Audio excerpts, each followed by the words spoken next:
I forgot my laptop charger. That's the only reason I came home early. I opened the front door quietly, heard voices in the kitchen. My mom, my dad, my Aunt Linda. I was about to announce myself. Then I heard my name. Emma's just extra, my mother said. I froze in the hallway. What do you mean? Aunt Linda asked. She's always here, always needing something, always in the way. My father laughed. If she moved out, I'd finally have peace. My dad added, she'll never do it though. She's too needy. They all laughed. My name is Emma Rowe. I'm 26 years old, and I just heard my parents wish I didn't exist. I stepped backward, slowly, quietly, out the front door, got in my car, drove away. My hands didn't shake until I was 3 blocks away. Then I had to pull over. I sat there breathing, trying to process what I'd just heard. Extra, needy, in the way. I lived with them because I was saving money, paying off student loans, contributing to groceries, utilities, rent. But they saw me as a burden. I pulled out my phone, started scrolling apartments, found one that day, small studio, 40 minutes away. I put down a deposit, didn't tell anyone. Over the next 2 weeks, I moved my things. A box here, a bag there, nothing they'd notice. On a Tuesday morning, I took the last load, left my key on the kitchen counter. No note, no explanation, just gone. That was 3 months ago. They finally noticed yesterday. My phone rang at noon, Mom's name on the screen. I almost didn't answer, but I did. Emma, where are you? I smiled. What do you mean?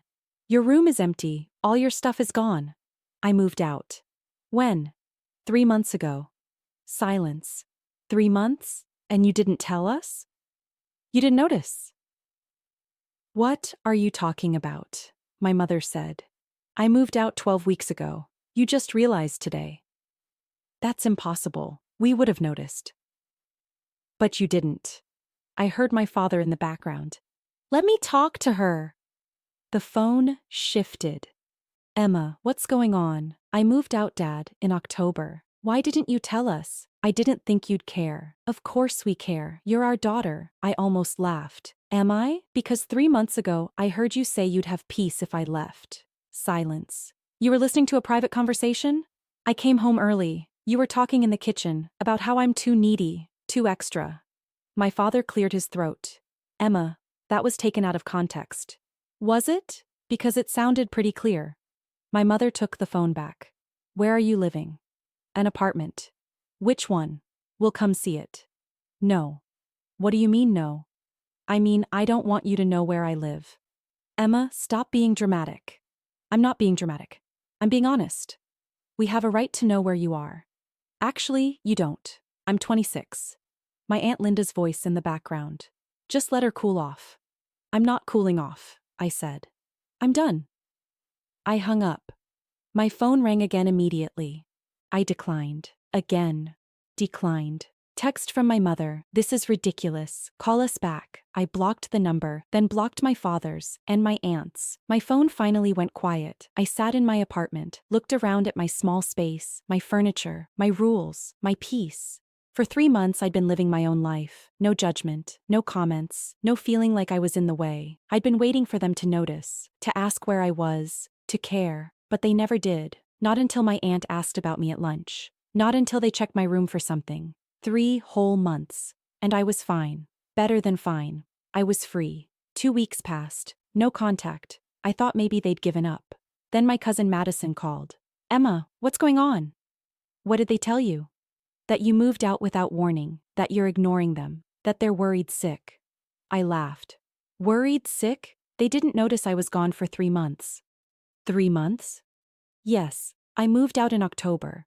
They realized in January. Madison went quiet. That's...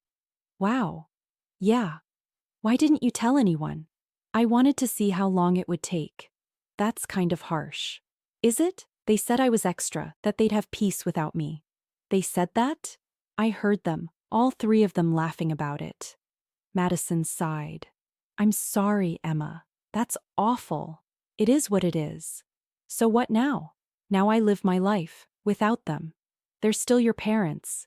Biologically, yes, but that's about it. We talked for a few more minutes, then hung up. I thought that was the end of it. But the next day, my mother showed up at my job.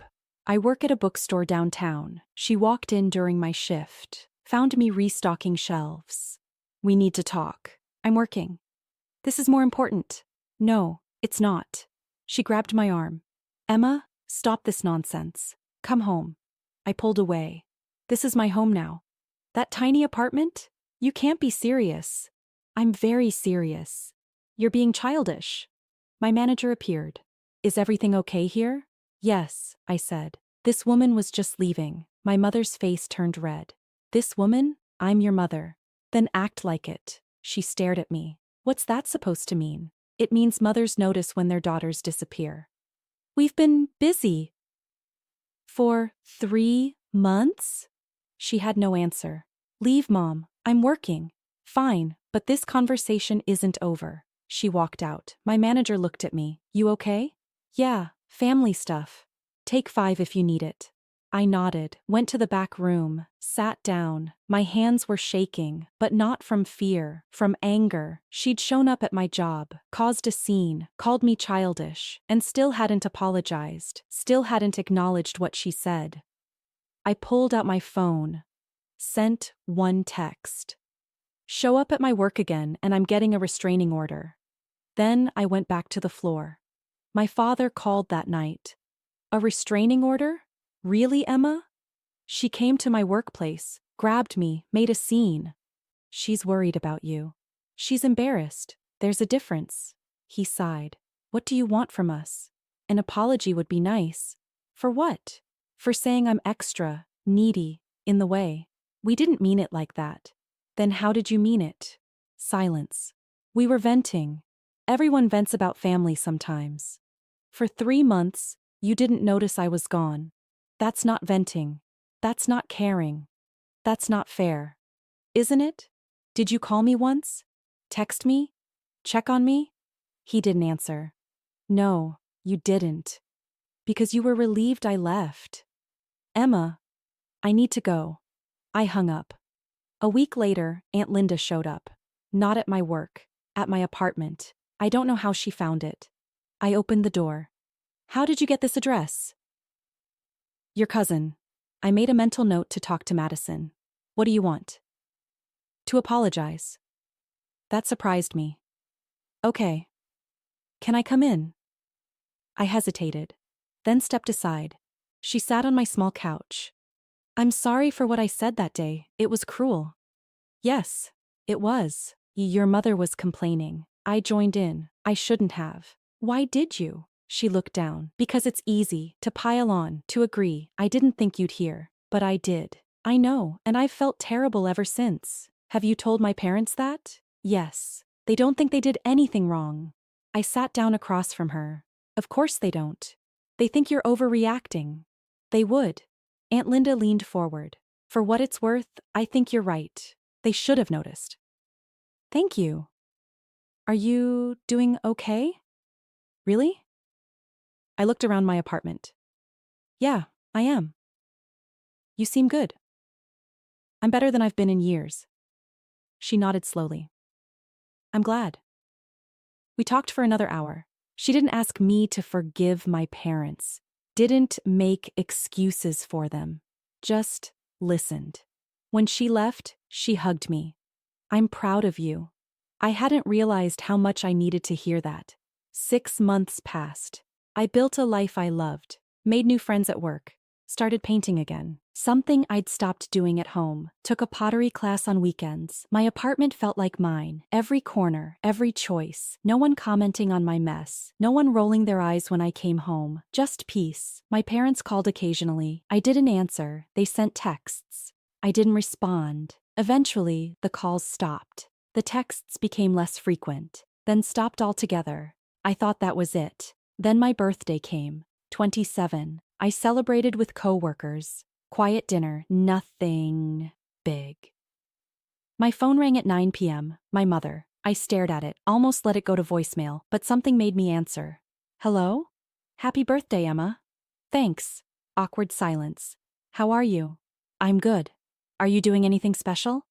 "I had dinner with friends." "Oh, that's nice." More silence. "Mom, why are you calling?" Because it's your birthday. You didn't call last year. You lived with us last year. And you still didn't acknowledge it. It's not true.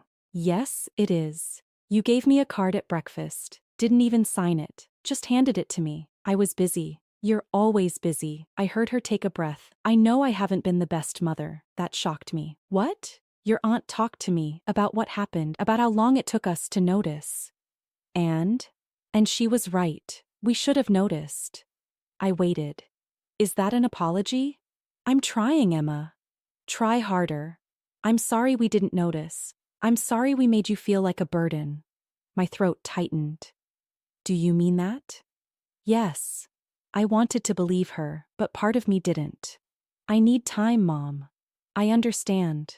I'm not ready to forgive you yet. Okay. Maybe someday, but not now. That's fair. We said goodbye. I hung up. Sat there in my quiet apartment, feeling something I hadn't felt in months. Hope. Maybe not for a relationship with them, but hope that I'd finally set boundaries, that I'd stood up for myself, and survived. A year after I moved out, my father had a heart attack. Aunt Linda called me. He's stable, but he's asking for you. I drove to the hospital, not because I'd forgiven them, but because I needed to see this through. My mother was in the waiting room. She looked older, tired. Emma, thank you for coming. I nodded. Can I see him? Room 304. I walked down the hall, found his room. He was awake, hooked up to monitors. Emma.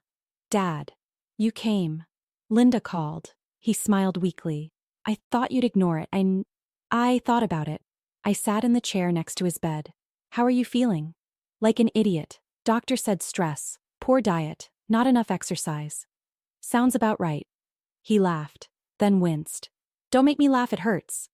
We sat in silence. Then he spoke. I'm sorry. I looked at him. For what specifically? For not noticing you were gone, for making you feel unwanted. Took you long enough. I know. Do you actually mean it? Or are you just scared? He met my eyes. Both. I almost died, Emma, and all I could think was that my daughter hates me. I don't hate you. You don't talk to me. That's different. Is it? I thought about that. Yeah, it is. Hate takes energy. I just moved on. He looked hurt. That's worse somehow. Maybe, but it's honest. He nodded slowly. Fair enough. A nurse came in, checked his vitals. When she left, I stood. I should go. Will you come back? I don't know. That's honest too. I walked to the door, stopped. Dad? Yeah? If you actually want a relationship with me, you have to try, not just when you're in a hospital bed. I will. We'll see. I left. My mother caught me in the hallway. How is he? Stable, apologetic. That's good. Is it? She looked confused. What do you mean? I mean it took him almost dying to apologize. That's not good. That's sad. I walked past her, out to my car, drove home, and realized something. I didn't need their apology anymore. I'd already moved on.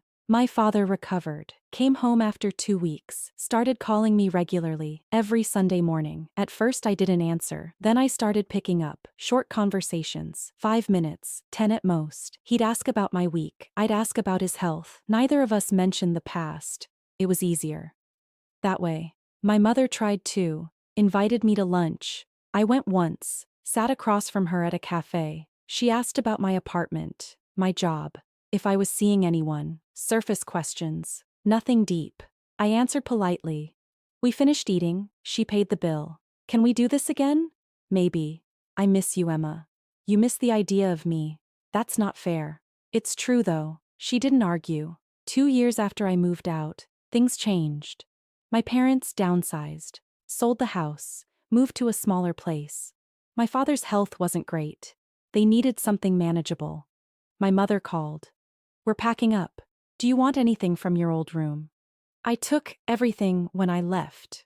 There are some boxes in the attic. Your name on them. What's in them? I don't know. Childhood stuff probably. Donate it. Don't you want to look first? No. Silence. Okay. I'll donate it. But something made me drive over the next day. The house looked smaller somehow. Boxes everywhere. My mother let me in. The attic boxes are in the garage. I found them. 3 boxes. Dust-covered. I opened the first one.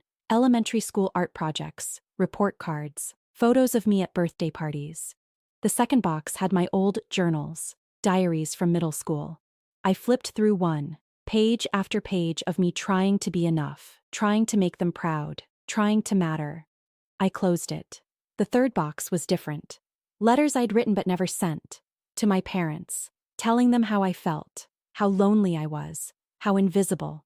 I'd written dozens, never gave them a single one. I sat there in the garage, reading my own words. My mother appeared. Find anything? Yeah, proof that I've always felt this way. She looked at the letters. What are those? Things I should have said. I stood up. I'm taking these.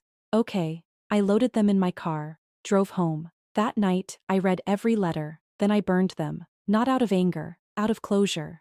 3 years after moving out, I got engaged. His name was Marcus. We'd met at the pottery class. He was kind, patient, present, everything I'd needed. I called my parents to tell them. My mother cried. Happy tears, she said. My father asked to meet him.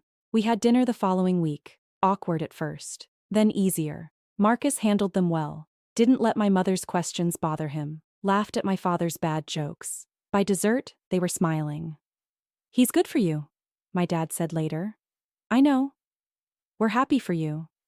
Thank you. My mother hugged me when we left. I hope you'll invite us to the wedding. I looked at Marcus. He squeezed my hand. We'll see, I said.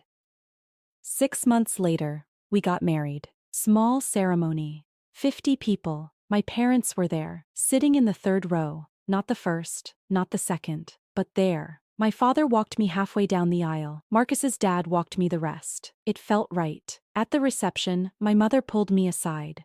Thank you for including us. You're still my parents. I know we don't deserve. You're right, you don't. She looked hurt. But I'm not doing this for you. I'm doing it for me, because holding grudges is exhausting. Does this mean you forgive us? I thought about it, really thought. I'm working on it. That's fair. We stood there, 2 women who shared DNA, but not much else anymore. I love you, Emma. I know. I walked back to my husband, to my new family, to the life I'd built. My parents and I would never be close. Not like some families, but we'd found something.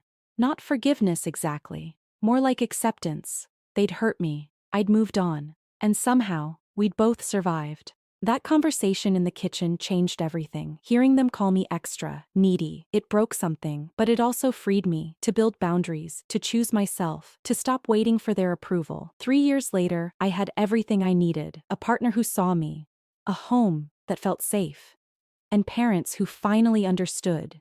They'd lost me once, through their own cruelty. They wouldn't lose me again, but they'd never have me the way they once did. And I was okay with that. So were they. We'd all learned to live with less. And somehow, it was enough.